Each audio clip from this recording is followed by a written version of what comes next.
Hi, everyone, and welcome to the Illustration Department podcast. My name is Giuseppe Castellano.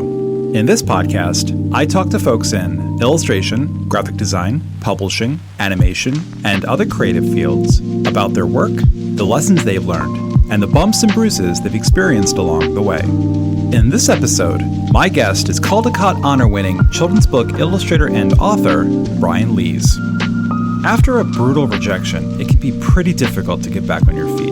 But as Brian and I discuss, as hard as it is, you can and should get back on your feet and keep creating. Among other topics, Brian explains what broccoli books are and why he's not a fan. He talks about how he did and didn't get the Caldecott call. And Brian shares what it means to be driving, not driven. I hope you enjoy our conversation.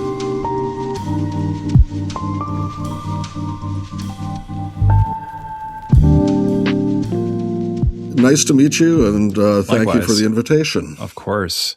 And that's the end of the episode. Thank you so much for being on. I appreciate it was a real pleasure. I hope people, get out there and create. Yeah, and I hope they follow that piece of advice you shared, because that's the best piece of advice I've ever heard in my entire life. So, well, we try. We try to pass things on. Yes, we do. Brian, we don't know each other, but I have to say, I'm feeling a little raw at the moment. And I'm glad I'm talking to you. You've been around long enough in publishing that I think it's safe to call you a kidlit unk, if you're familiar with that term. I have not heard that. Yeah. Well, I have teenagers, so unk is, a wiser, older fellow type of situation. So I need to talk to an unk right now. I received a rejection yesterday from a publisher. Mm-hmm. Long story short, in August of 2025, Princeton Architectural Press offered to publish a book I've written about illustration. Obviously, I was quite excited about that. Yeah. I was supposed to receive a contract by the end of September. Fast forward 5 months and 5 follow-up emails from me.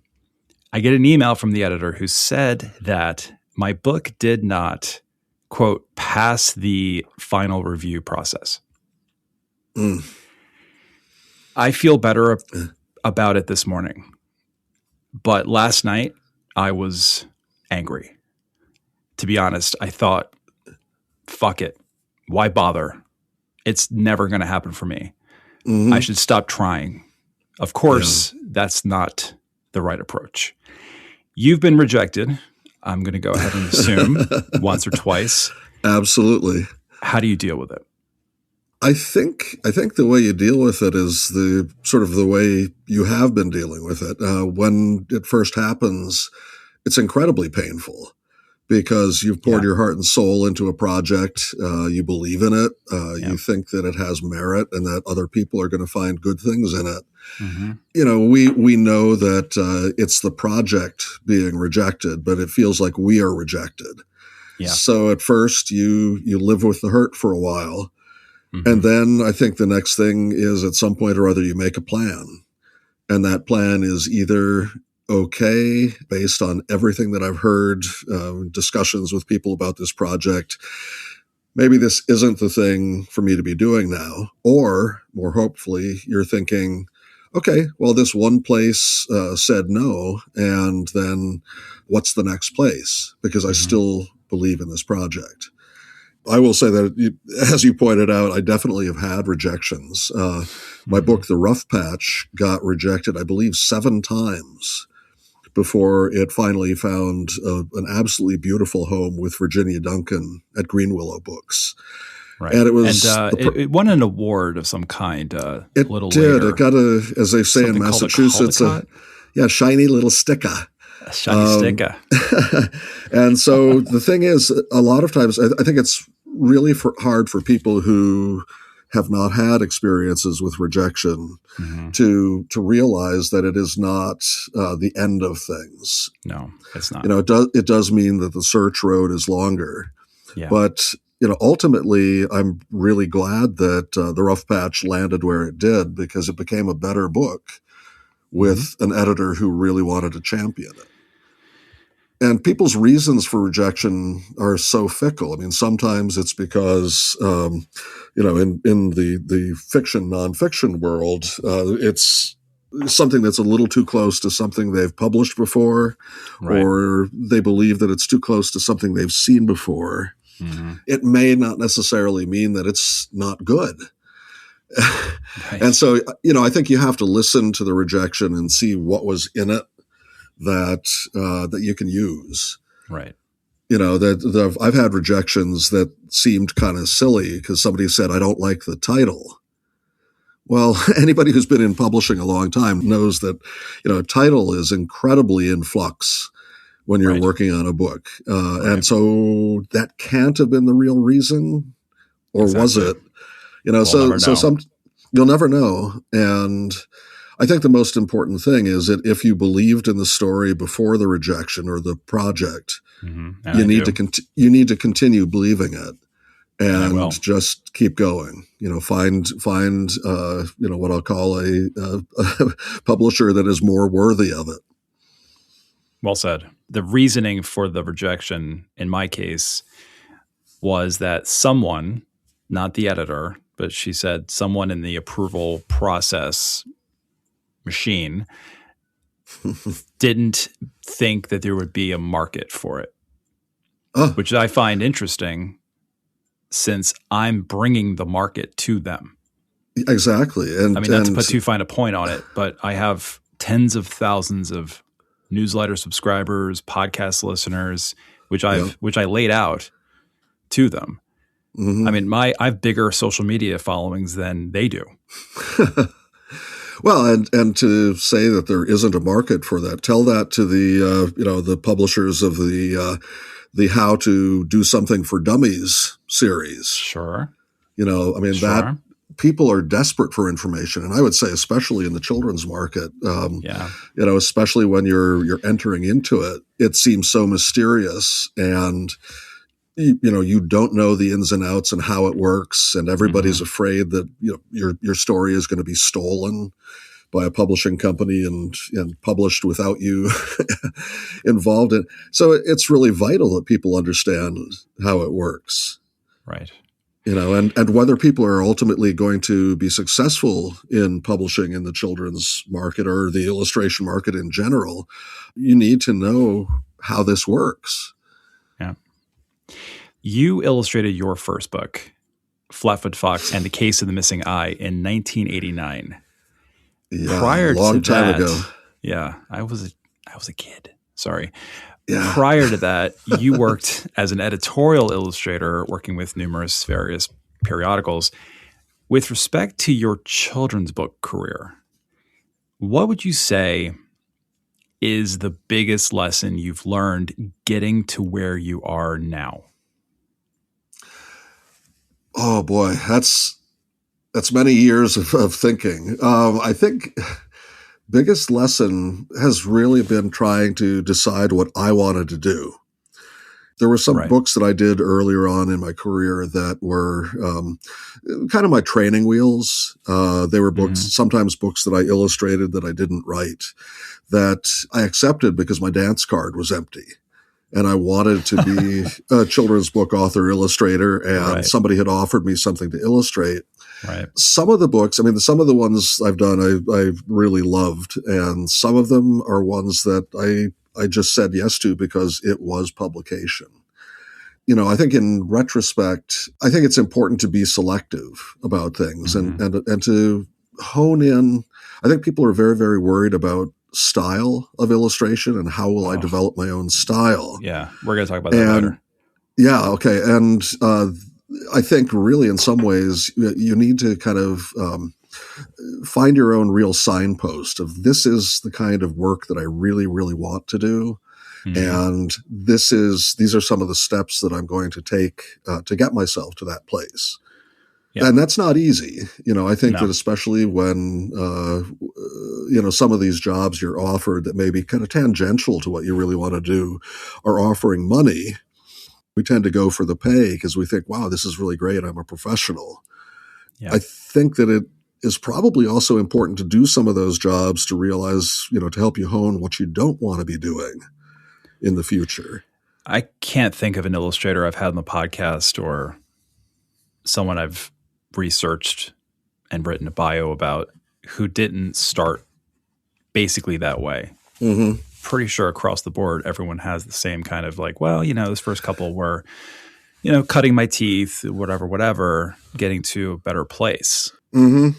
But there are those moments of genius. There are Sure. people who hit it out of the park at the very beginning, and I think of somebody like Oge Mora, Mm-hmm. who won Caldecott Honor the same year that I won for the rough patch. And, she's somebody who's very, very young.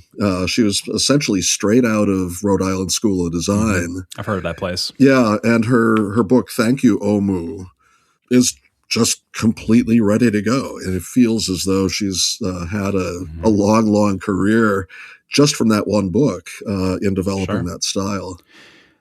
But that is not the norm.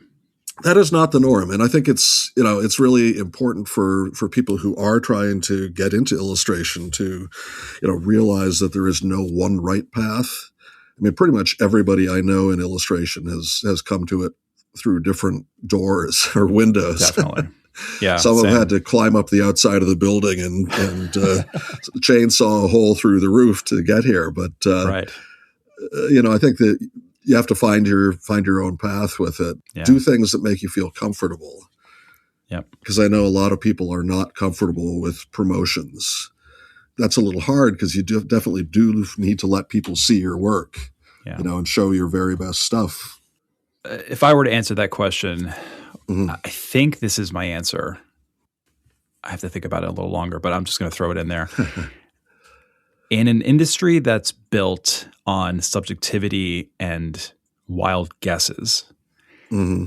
you will receive, you, the listener, me, hi, got one yesterday, a ton of rejections. Mm-hmm. Some of these rejections will floor you. Yes. I was floored.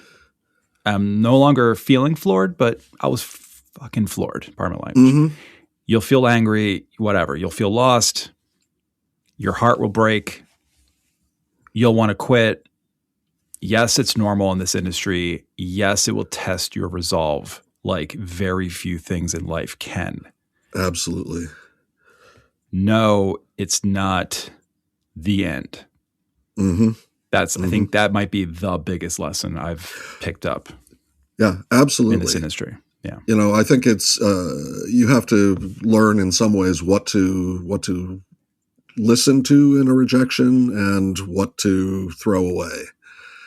And, I've always joked that sometimes, it could be as fickle as the fact that you have a bagel in your story and a person reading it had a problem with some bad locks the other day. And, it's just getting over food poisoning. So anything bagel related is right out. And, it feels that fickle at times. And, it definitely does, for sure. And it's really hard also, as it sounds like from your experience, there are times where you have oh, wow, you get an initial email of, oh, wow, I'm so excited to read this. Everything you've told me about this is wonderful. I can't wait to dive into it. And, it sounds like everything is fantastic. And then you get a polite, thank you. Good luck placing it with another agency. Right. My favorite is I encourage you to submit it to other publishers. Like, thanks. Yeah. Is that what you encourage me to do? Okay. Yeah. Gotcha. Well, but I in that I would also take a subtext of it's not bad. It's not for us. Here's another mini lesson, sort of adjacent for folks listening. If you ever get offered a book deal, but you don't have a contract yet, don't tell anyone about it until you sign a contract. Because I didn't really tell anyone. I sort of hinted at it on this podcast over the last couple of weeks. I don't know if people picked it up. Now, I did tell a couple of people. Now I have to go back and be like, hey, remember I told you about that book I have? It's not happening. I've put myself in that position and stupidly. Well, it's no. The thing is, we're excited about these things. Yeah, It's for something sure. as we've said before, we've thrown our hearts into it, and we want to share the good news. Then, when it doesn't happen, I think the natural inclination is to feel some embarrassment and a little bit of shame. I do. Like I was out there bragging about something, even if it Right. wasn't really bragging. You were like, "Hey, I'm sharing this cool thing that seems to be happening." Yeah. We don't want pity from our friends, like, voices dripping with sweet sorrow of like, I'm so sorry to hear that it didn't happen. Yeah. Uh, It's all right. I feel good. The timing Yeah. couldn't have been better. I'm glad that I was able to talk to you about it because I knew just from listening to other interviews you've done, I was like, I think this might be the right guy to talk to you about this. So I appreciate it. Yeah. I appreciate it, Unc. Let's move on. Okay. Uh, But I do wish you the best of luck. And again, like a lesson I think for all of us is persistence. Because Yeah. if Oh, we God, if yeah. we don't carry on, we don't get any farther. You're right. Names of illustrators throughout history get flung around in this podcast like confetti. From me, Yeah. from the guests, and I'm pretty proud of that. Anyway, here's another name for you. Harry Devlin. I understand you had an experience with Harry. Yeah, he was the author who came to my school when I was in 5th grade, and he was my second major inspiration to come into children's books. We were doing a project with the language arts and art or not departments, but between language arts and art in school. Right. Everybody had to write and illustrate a picture book. Along with this whole project, we had an author illustrator visit, and it was the first time that I really realized that creators of all the books that I had loved when I was younger and loved at that age, that they were real people. And it had always seemed to me that creating books was such a magical thing, so outside of my experience. And, I think a lot of times kids know careers and experiences that are sort of in their parents' circle. My dad was an organic chemist, and my mom was a high school English teacher at a private school in Princeton, New Jersey. So, I had very much sort of science and literature as a background and people my parents knew, but not authors and not illustrators. And so seeing this person who looked like, really like anybody's father or grandfather in my school library, holding up artwork that I had seen in some of the books that I really loved when I was little was absolutely mind-blowing. I mean, like, whoa, you get to write and draw and you get paid for it? That's pretty cool. Right. But I was also one of those kids who firmly believed in talent.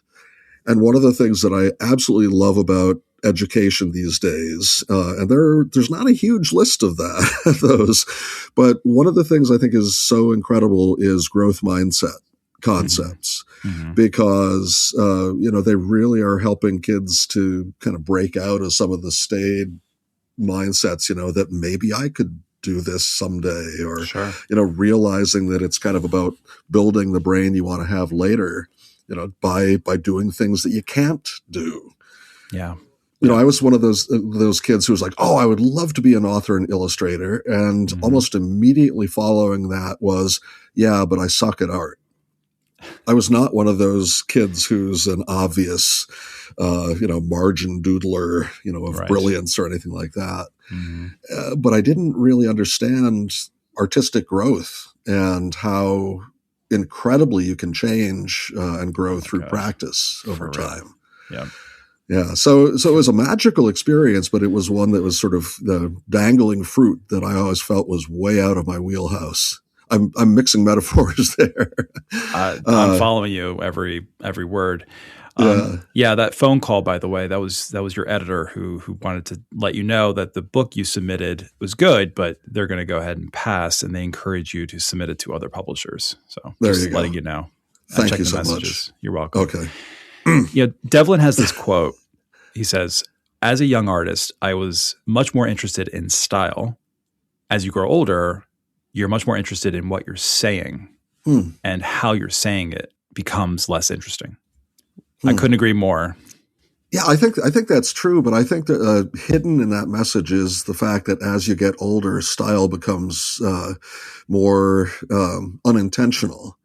Yeah. You have the luxury in some ways of focusing more on what you want to say because you're not so obsessed with the how anymore. That part I think is coming easier to you. But that absolutely rings true to me in my experience. Me too.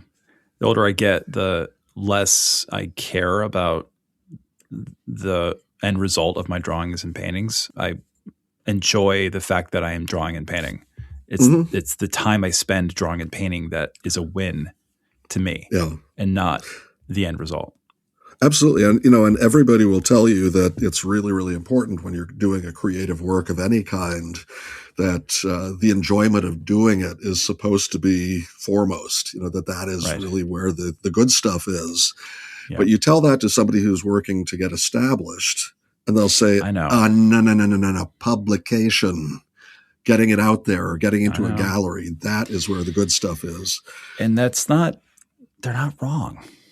I mean, it's like that piece of advice. It's the same. There's like all these bits and pieces of advice that kind of fall into the same bucket of it's good advice. But for folks listening who are trying to get their careers off the ground, it can kind of come across as dismissive. Absolutely. And I think that's one of those bits of advice that changes over time. Sure. Somebody said philosophy is fine, but first rent.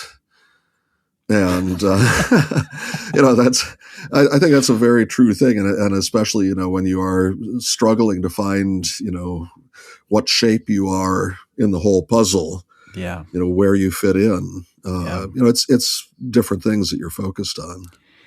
When did you realize your shape, the stylistic approach you take? At what point in your career or journey, if you want to use that word, did you realize like, oh, I think I'm in my groove now? How did you go from sucky to in your groove? I'm still finding the groove.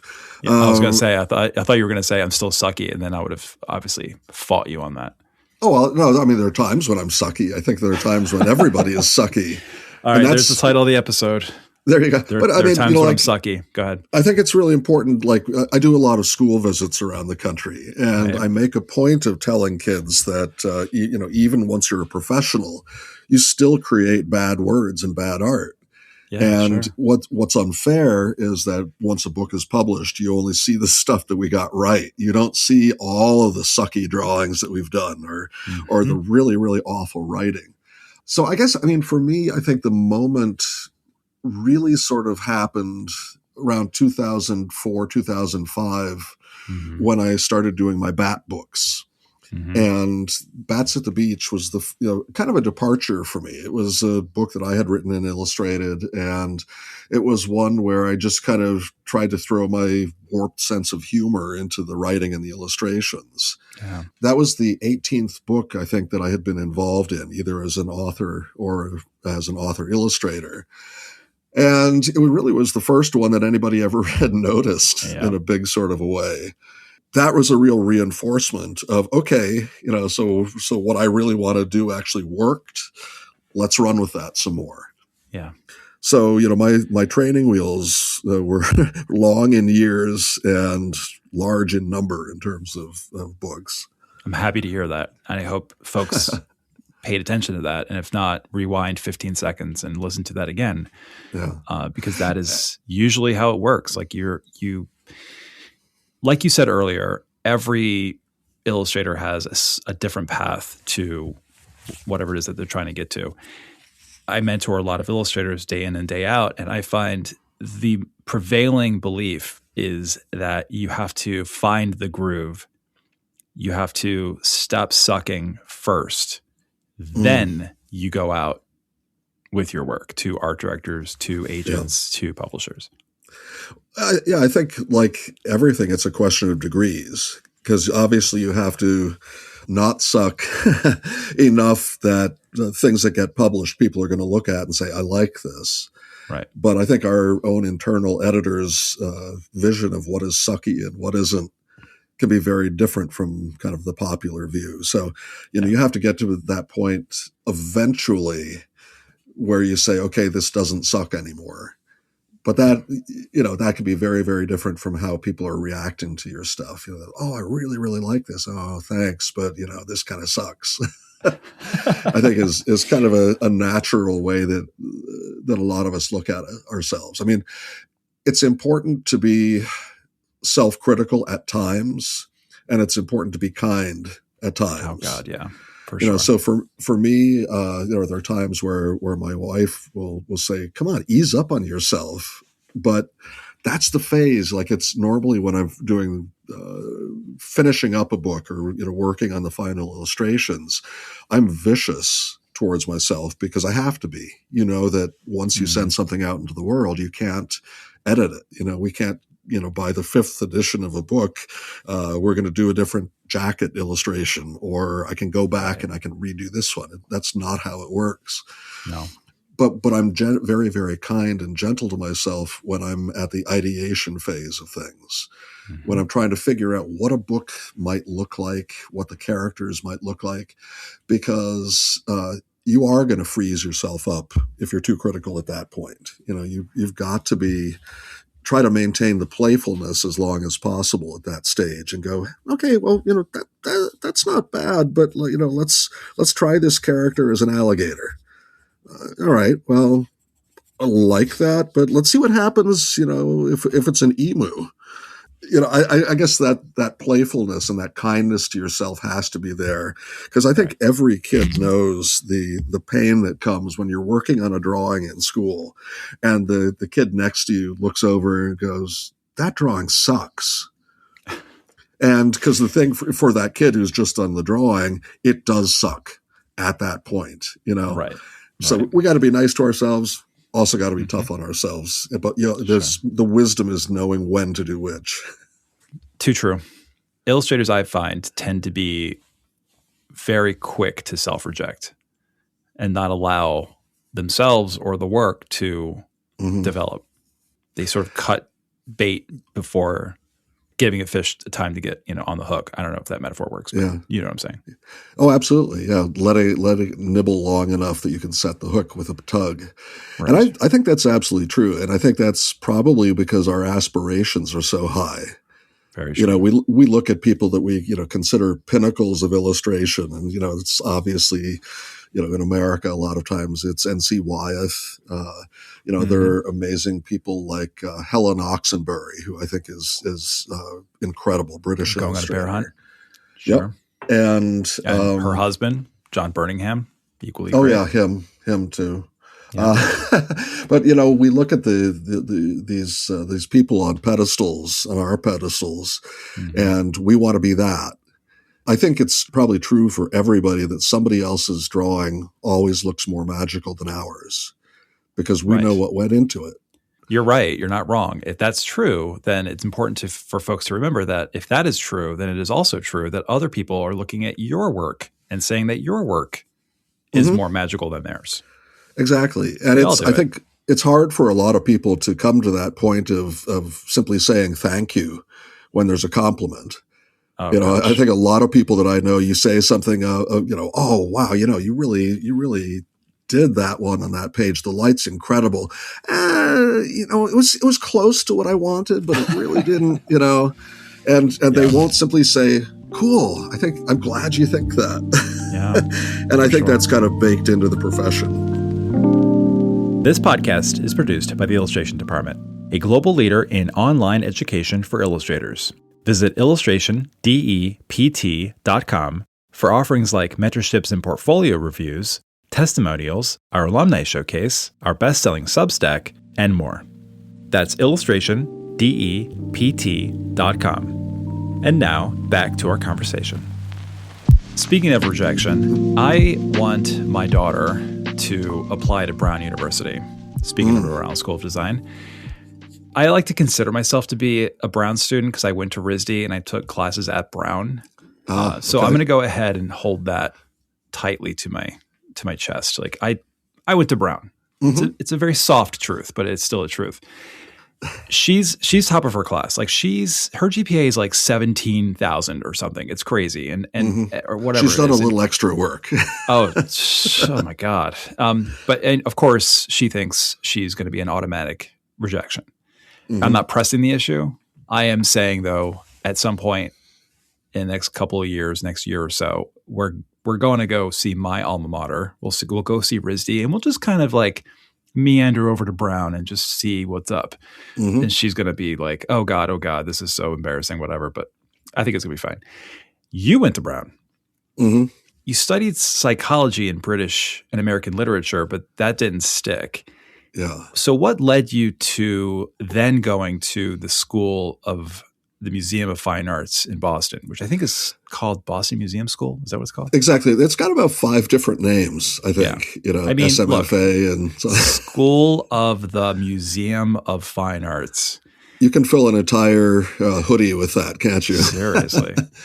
Yeah. So, I did go to Brown, and I think in my heart of hearts, I always wanted to do something art related. And with my doing psychology, I think my idea was to hang out a shingle as a children's psychologist. And that with this little asterisk, and maybe at some point or other, I could write helpful books for children, helping them with their psychological issues, which we could talk about a little bit later, to me is deadly in terms of writing a quality book. It's we'll talk about it now. It's what my wife and I call it. Bring it up. I call it a broccoli book. Okay. And for me, a broccoli book, if you're going to somebody's house for dinner and you walk in the door and they're serving broccoli, you immediately know what's on the table because you can smell the broccoli steaming from a mile away. And so basically what it is a book that's so message forward. It's way too on the nose that the author might as well be standing behind you as you read, wagging a finger, in a school marmish kind of way. Right. So that would have been a disaster if I'd actually followed through on that trek of things. But while I was at Brown, what I was really, really impressed with was the other students, because there were kids who came from really ambitious backgrounds who were getting books published or getting a play staged off Broadway while they were still undergrads. And that impressed me so much because I started thinking, well, wait a second. I always had my bar set around here. And as he says this, he waves a flat hand right around his middle. And these kids had their bars set up here, waves hand a foot above head. Sure. And I thought to myself, well, why not me? And at that point, I had kind of slid into doing editorial illustrations for the Brown Daily Herald and had discovered that this really was the best part of my week, coming up with ideas and creating a picture that gets published the next day. And so I thought, well, what about political cartooning? So I spent most of my senior year, and this sounds really archaic, but it's a day before the internet. It's a day before email, any of these things. So I had to do research, and I had to create handmade sample portfolios. So I created 100 little mini portfolios of illustrations I had done. Had to research the managing editor of newspapers across the country, and then physically had to send these little packets. While all my friends who tended to be in computer science got job offers from wonderful places, like there's apparently some little computer place up in the Pacific Northwest called Micro something. Yeah, Micro. I'll look it up later. Yeah, exactly. I mean, it's incidental, but I'll Bing it later. Okay. That goes back. I was getting 5 to 7 rejections a day. And so my school mailbox was full of all of these envelopes saying, we like your ideas, but your drawing stinks. Or the form thing going, thank you for applying. We do not have any positions open at this point. Right. After sending out 140 portfolios, I ended up with 141 rejections because one newspaper in Ohio sent me the same form rejection 2 days in a row to really hammer home the point that I wasn't wanted there. And, you know, Like, we were talking. I get it. Yeah, I mean, we were talking earlier about the pain of rejection. And, you know, for me, this was a rolling pain. Okay. Every single day opening up, 5 or 6 envelopes with with somebody not wanting me. But ultimately, I realized that enough of the people were saying, we like your ideas, but your drawing is not ready. That I thought, well, wait a second. So either I can go back and retool myself, stay in school for however many years it takes to, complete psychology and do that original track, right. Or what would be the step for me to move forward? And the answer was art school. So I had taken some courses at RISD while I was there in Brown and absolutely loved them. That was the impetus, the desire to move forward before quitting got me to the museum school in Boston. Yeah. I was there for, I think, 2.5 years and just focused really hard on drawing and painting. And it made all the difference, just those 2.5 years of really intensive study. And finally, I was able to at least get a fingernail into getting published.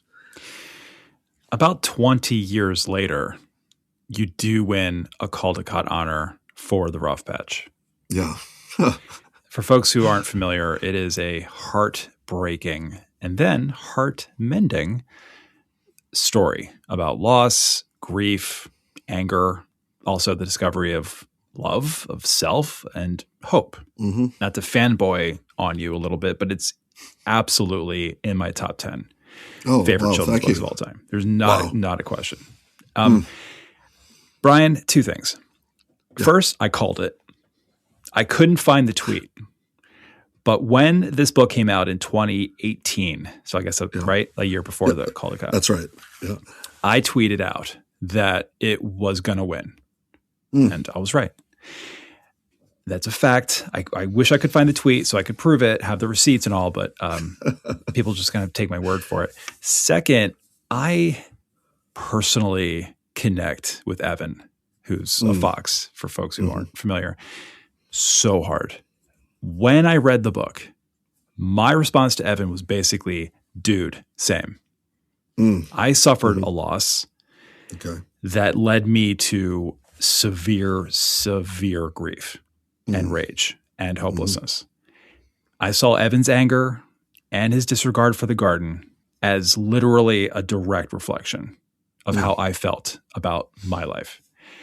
I had a basically like, why bother? Fuck this. Why bother? If you catch my meaning. Absolutely. Tell me about the origins of the Rough Patch. It gets rejected half a dozen times. Well, that book took me the longest out of anything that I've ever done. It was actually 18 years between when I first had the idea and when it got published. Most of it was me, keeping the thing in a drawer with tremendous doubts about it. The actual origin of the story was that I was out in my vegetable garden pulling weeds and wondering why I hadn't depleted all the weed seeds in the soil yet. Oh my God, I had the same thought. This is a terrible origin story, but it was the idea that maybe my garden was a sentient being and it was working to thwart me. So I was trying to get rid of weeds and it's going, yeah, you want carrots? Weeds. And it just keeps sending these things up, to vex me. And I thought to myself, well, what about— That is a perfect description of my relationship with the landscaping around my house and my garden. It feels like that at times. Absolutely. It's crazy. Yeah. Nature will do what it wants to do. Yeah, that's right. And I thought to myself, well, what about reverse psychology? So what if instead of fighting the weeds, I do kind of a jujitsu thing and pretend I want them? And instead of fighting them, I actually dig them up and replant them in neat rows and water them. And I talk to them and give my garden a wait, what kind of moment. Right. And it's like, oh, you want these weeds? And so, it starts throwing up, in the place of the old weeds between the rows, my carrots and peas and corn. And I have to tut, oh dear, look at these things growing. Oh. And so that morphed into this image of a character who was tending to weeds. And that swapped over to, well, why would you take care of weeds? And it seemed to me that grief was the main reason. Because I think a lot of us, when we're really angry or when we're really, upset, we'll kind of tend to that upset. I think there are times where we can let feelings go and we simply don't. We hang on to it. In some ways, we nurture it, we water it because we want the world to know how hurt we are. Mm-hmm. And ultimately, I've come, I didn't think about that while I was creating the story, but ultimately, I think it's a question of powerlessness. Yeah. And by hanging on to it, we feel like we've got some kind of agency over these terrible things that are happening to us. Mm-hmm. So, I created the story about this fox who loses his beloved dog, destroys the garden, then tends to things that happen in the garden without his asking. Something about the story really felt true to me on a heart level. But on a head level, I rejected it because it was, first of all, who wants to read another book where the dog dies? It felt like a cliche, and it is a cliche. And, I'm thinking instant rejection there. Nobody wants to read that. Mm-hmm. I tried different things. I tried a goldfish that dies. Well, poor little Swimmy is now gone, but Swimmy is likely to be flushed down the toilet. And, you come back from the pet store with a little plastic bag 2 days later, everything is fine. Right. I thought that maybe the fox character loses an adult fox friend, which could be more painful. Right. But then it's not a children's book anymore, and ultimately it had to be the dog. The other major issue was when I first wrote the story, the main character, the fox character, was a human. Mm-hmm. He was sort of a crusty old New England guy. And I also knew that kids are not going... No. At that point, I was a lot younger than I am now, and I'm still not as crusty as I imagined Evan as being. But I realized that, kids look at their grandparents really from kind of a selfish point of view. Right. You may love your grandparents more than anything else, but part of it is because you haven't matured enough to know them in their fullness, in their whole human existence. Right. Most kids are not going to ask grandparents to tell them stories about their greatest disappointment in life. Or, tell me stories about when you were in college. And so I had to eventually come around to the point of realizing it had to be an anthropomorphic animal because any child can connect with that. And that is the reason that I do animals rather than people. That is correct. They're avatars, they're analogs for humans. And right. If that worked for Aesop and the fables, it still works today. Exactly. Did anyone tell you it was too depressing? Interestingly, for kids, no. Obviously. No. Really? No, that was my own feeling. Okay. Another one of the really big things that I was worried about was Evan's anger, because that anger seemed explosive, mm-hmm. and it felt kind of dangerous to me, and it felt true. And I had doubts about it, so I asked a local children's pastor at a church we had attended at the time, would you look at this and see what you think? Mm-hmm. And she read it and said, okay, now stand up. And of course I did. She was the children's pastor. I'm not going to say no. She said, okay, now make a sad body. And I bent my shoulders, drooped my head, and kind of bounced a little bit. She said, okay, now make an angry body. And I raised my head up, back straight, arms and fists in the air. And she said, okay, which one of those made you feel like you had more power? And I had chills go down my spine because she had identified what I think is the truth in Evan's anger, which is the fact that he doesn't have agency over the situation in which he's been thrown. Yeah. That reaction, that almost violent reaction, is the best he can do. And so, left it in. And I think for a lot of people, that is sort of the most potent part of the story. Mm-hmm. Although I have had apparently a review or two where people have said, I don't like this book because the author is teaching children if they're in a situation they don't like, they can just wreck things, which seems to be maybe they didn't finish the book. So, Oh, book reviewers, how do we love thee? Yeah, exactly.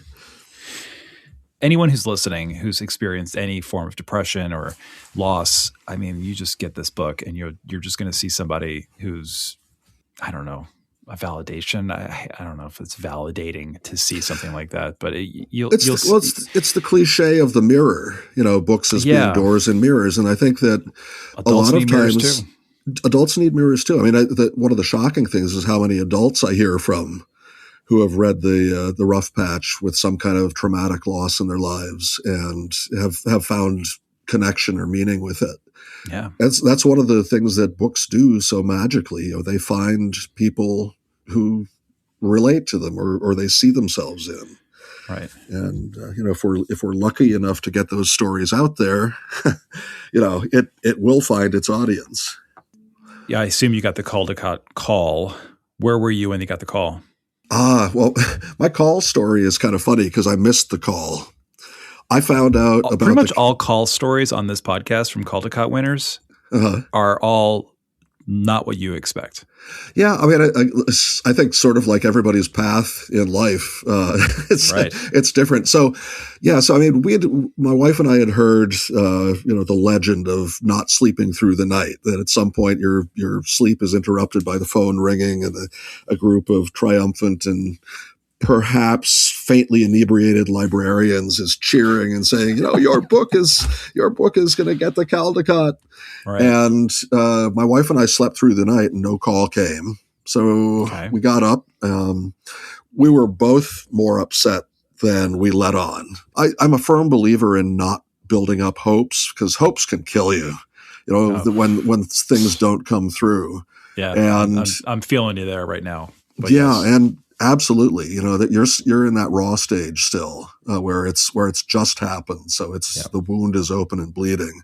Mm-hmm. I had heard, the book was not on a lot of the awards potential lists. So I don't think it had won any mock Caldecotts. But enough people had said, "Ooh, I think this is your year," that I found myself plugging my ears and going, "No, I can't hear you." Right. And so hopes had built up a little bit, and that morning my wife went off to work. She was her second career as a teacher at that point, and I went upstairs to get to work and realized that I was actually pretty upset. So I went off to the gym and worked out for a while, came back from the gym, and I knew that the live feed of the awards was going to be on soon. So turned the computer on, got logged into it, and what I hadn't noticed was that there were 3 calls on my phone. They had called while I was in the gym. And the very last call was about 10 minutes before the 11 a.m. when the award ceremony went on the East Coast. Right. And I still have the message, which is kind of cool because I think most people, want to relive that moment. I actually can. But wow. I plugged into the live feed and went through, 50, 60 minutes of awards before they got to the Caldecott. And I was writing people's names down so that I could congratulate people I know or, connected with on socials, like, congratulations on your win. That's so cool. I love your book. And they got to the Caldecotts. I hear, next is The Rough Patch by Brian Lees. And I jerked my head up. My book was up there on the screen, and I had the most dissociative moment I've had in my life. Because aren't they supposed to call you? I thought they were supposed to call you. So I literally found out about it the same time that it was broadcast to anybody listening. My God. That's incredible. That was just so shocking. But, in some ways, I think that was the best way you could possibly have it because I wouldn't want it any other way. That's how I want it. Yeah. I want a recording so I can listen to it later, and I want it to be that surprising. That's incredible. Yeah. I mean, it was just a magical experience, and there was no wear on the soles of my shoes for 3 months or 4 months after that. and it's still a magical thing to think. It's sure. Those awards are obviously legendary, and so many fantastic books get named as those winners. Be in that sphere, incredible. Yeah. One of the things that I want to do soon, preferably in the summer or spring when it's warm, or fall, is go to St. Augustine, Florida, where Caldecott is buried. I didn't know that. Yeah. I thought that he was, he was a Brit.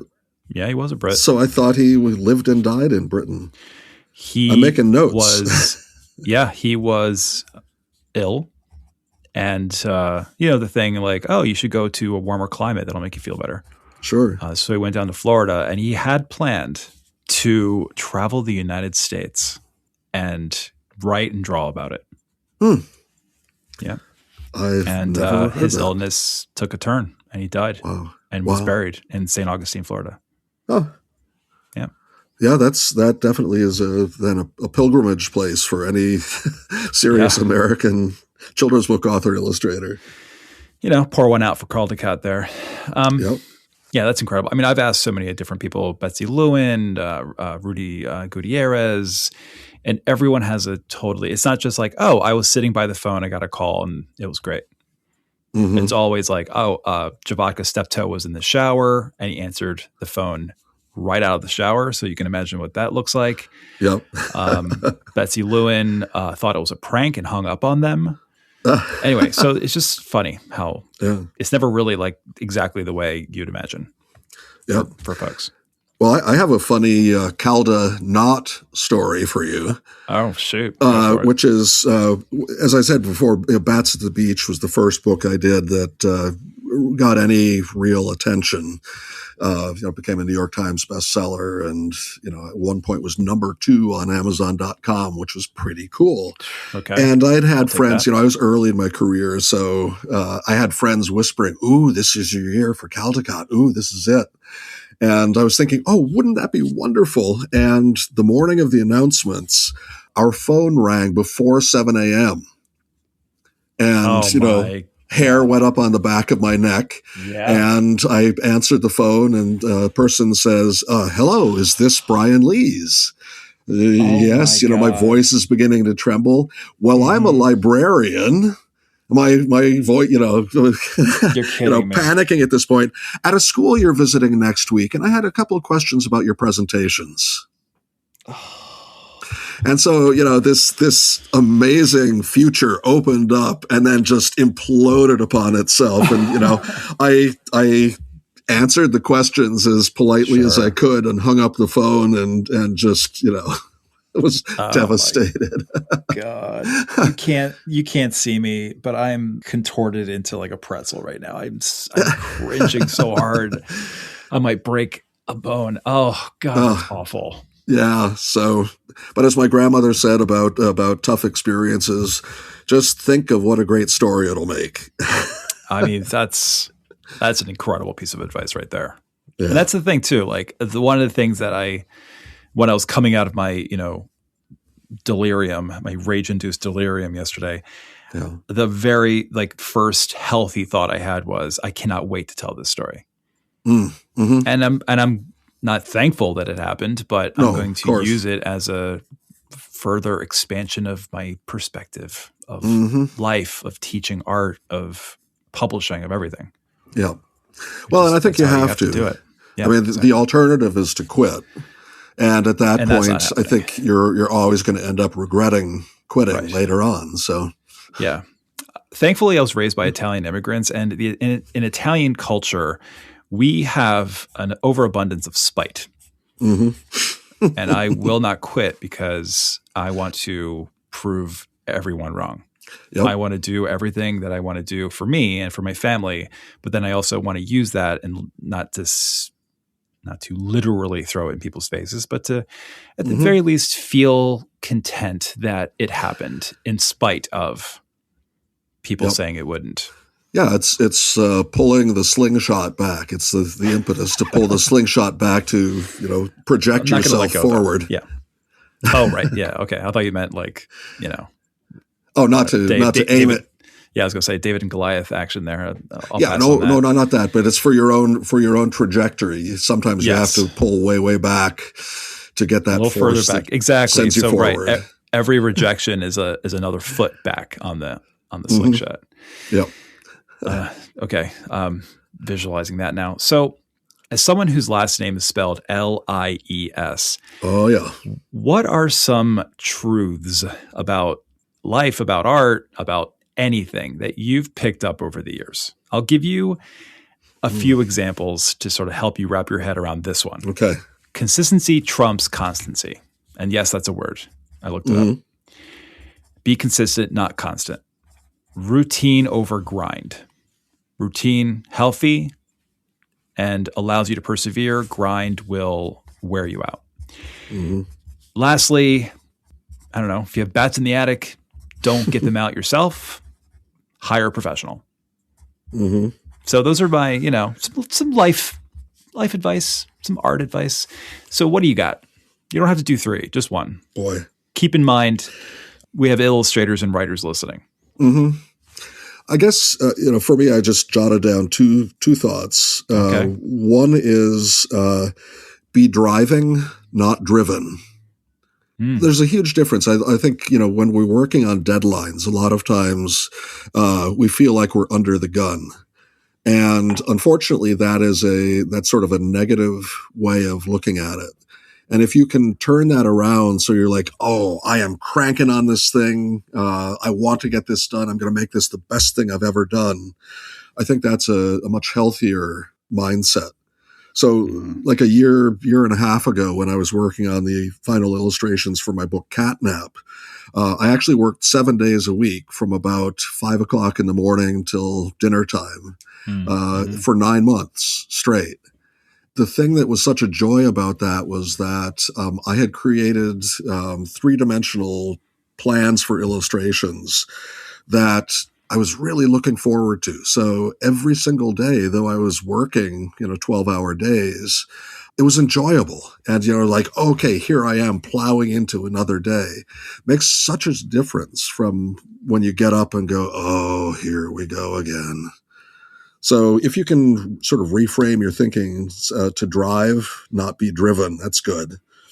The other thing to me is really the power of change and trying new things and not feeling that, oh my gosh, because this may have worked the last time, this is what I have to do from here on in. You talked about constancy and similar kinds of concepts. And I think that for any creative person, it's really important that you try something new. I think it was Virginia Woolf who said something like, writing a story teaches you only how to write that one story. To me, to have discovered, quote unquote, my style and to do exactly the same thing for the rest of my life feels really, really boring.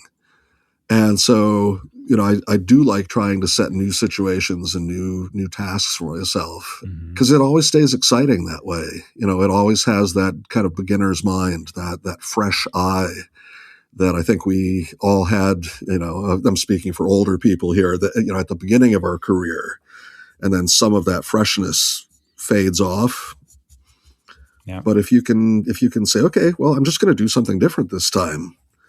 I think about an illustrator like Ed Young, who did books in so many different materials, media and styles, but you could always tell it was an Ed Young book by the sensibility of the drawing or the art.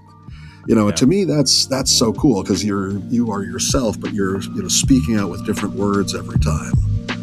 So it's always fresh.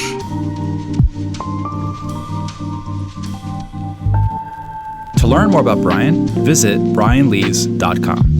If you find value in this podcast, consider becoming a patron.